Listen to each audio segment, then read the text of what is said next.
Hai anak-anak grade 4, bertemu lagi dengan Miss Maya untuk belajar IPA. Hari ini kita akan membahas tematik 4I, Kayanya Negeriku. Siapkan buku tematik kalian dan alat tulis karena kita akan membahas banyak hal. Materi pertama yang akan kita bahas yaitu dua macam sumber energi berdasarkan jumlah dan kemampuan untuk dapat diperbarui yang dapat kita lihat pada buku 4I halaman 18-19. Sumber energi yang pertama adalah sumber energi yang dapat diperbarui. Artinya tidak dapat habis meskipun digunakan secara terus-menerus. Contohnya adalah air, matahari, angin, arus laut, dan panas bumi. Jenis sumber energi yang kedua adalah sumber energi yang tidak dapat diperbarui. Artinya sumber energi yang jumlahnya terbatas dan akan habis jika digunakan secara terus-menerus dan membutuhkan waktu yang lama untuk dapat diperbarui kembali. Contohnya adalah minyak bumi, batu bara, dan gas alam. Nah anak-anak, itu dia dua macam sumber energi. Sekarang kita isi peta konsep berikut ini ya, berdasarkan pelajaran yang baru saja Miss berikan. Videonya di pause dulu ya. Kita masuk pada materi yang kedua, yaitu energi dan perubahannya, yang dapat kita lihat pada buku 4I halaman 68-70. Energi yang pertama adalah energi cahaya. Energi cahaya adalah energi yang membuat kita dapat melihat.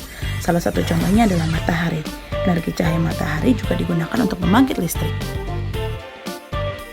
Energi yang kedua adalah energi panas, yang juga dihasilkan dari matahari. Energi panas juga dapat diperoleh dari alat elektronik, contohnya oven, penanak nasi, dan solder. Energi yang ketiga adalah energi gerak, yang dimiliki oleh benda yang bergerak, seperti angin, air yang mengalir, dan berbagai elektronik, contohnya kipas angin. Energi yang keempat adalah energi bunyi, energi yang dihasilkan dari benda yang bergetar. Getaran benda menyebabkan udara di sekitar benda ikut bergetar, sehingga terciptalah bunyi, contohnya gitar dan seruling. Energi yang kelima adalah energi kimia, yaitu energi yang tersimpan dalam bentuk bahan-bahan kimia seperti makanan. Bahan makanan menyediakan energi bagi tubuh kita.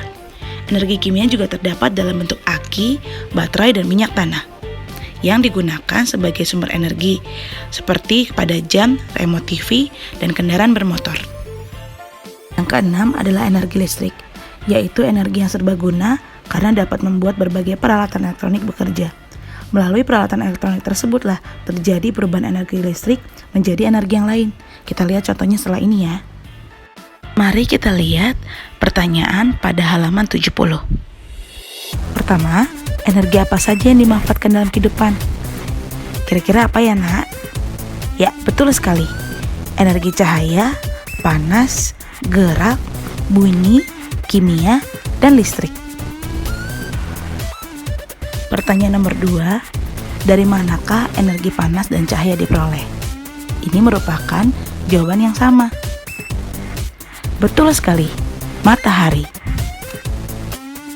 Pertanyaan yang ketiga, apakah manfaat energi bunyi bagi manusia? Bunyi dimanfaatkan manusia untuk dapat saling berkomunikasi. Pertanyaan yang keempat, apa saja manfaat energi gerak dari air mengalir? Air yang mengalir dapat menggerakkan perahu layar, kincir air, dan dapat membangkitkan listrik. Dan pertanyaan terakhir, mengapa energi listrik disebut juga sebagai energi yang serbaguna? Ya, karena energi listrik dapat membuat berbagai peralatan elektronik dapat bekerja. Selanjutnya, kita akan membahas perubahan bentuk energi yang terjadi pada peristiwa-peristiwa berikut ini yang dapat kalian lihat pada halaman 70. Peristiwa yang pertama adalah menggosok-gosokkan kedua telapak tangan. Perubahan energi yang terjadi adalah perubahan energi gerak menjadi energi panas. Peristiwa yang kedua adalah memukul gong. Perubahan energi yang terjadi adalah energi gerak menjadi energi bunyi.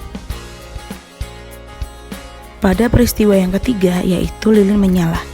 Perubahan yang terjadi pada lilin menyala adalah energi kimia menjadi energi cahaya dan panas. Peristiwa yang keempat adalah berlari-lari kecil selama beberapa saat. Perubahan energi yang terjadi adalah energi gerak menjadi energi panas. Peristiwa yang kelima, ini mudah sekali anak-anak. Menyalakan blender.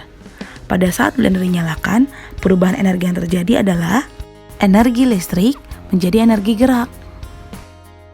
Pada peristiwa keenam, menyalakan korek api.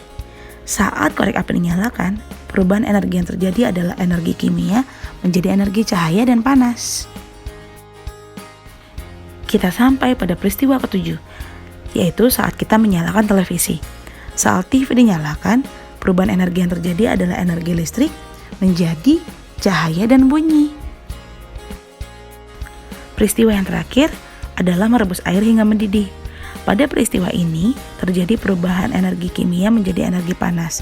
Energi kimia yang berasal daripada api yang disebabkan oleh minyak atau gas menghasilkan panas yang membuat air itu mendidih. Selanjutnya, kita juga akan membahas beberapa alat elektronik dan peristiwa atau kegiatan yang menunjukkan perubahan energi pada buku 4I halaman 62. Sudah siap anak-anak? Kita mulai ya. Alat elektronik yang mengubah energi listrik menjadi energi cahaya adalah lampu dan senter. Nomor kedua, alat elektronik yang mengubah energi listrik menjadi energi panas diantaranya yaitu oven, setrika, dan dispenser. Yang ketiga, alat elektronik yang mengubah energi listrik menjadi energi gerak yaitu kipas angin, solder, blender, dan juga mixer. Nomor keempat di bagian yang pertama, alat elektronik yang mengubah energi listrik menjadi energi bunyi adalah speaker, handphone, bel, dan televisi. Kita masuk bagian yang kedua, yaitu peristiwa atau kegiatan yang menunjukkan perubahan energi.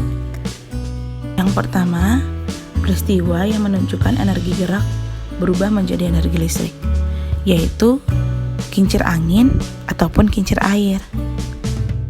Peristiwa yang kedua yaitu energi cahaya menjadi energi listrik, dapat kita temui pada panel surya.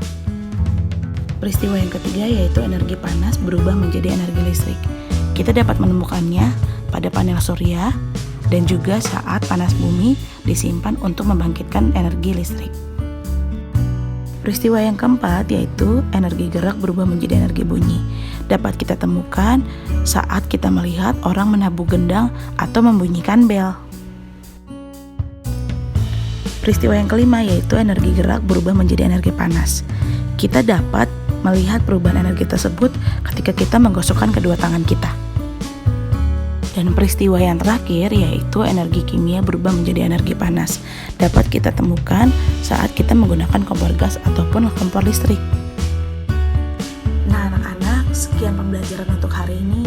Semoga kalian bisa mengerti dengan baik ya. Dan semoga kita juga cepat bertemu. Selalu jaga kesehatan dan selalu berpengharapan kepada Tuhan. God bless you.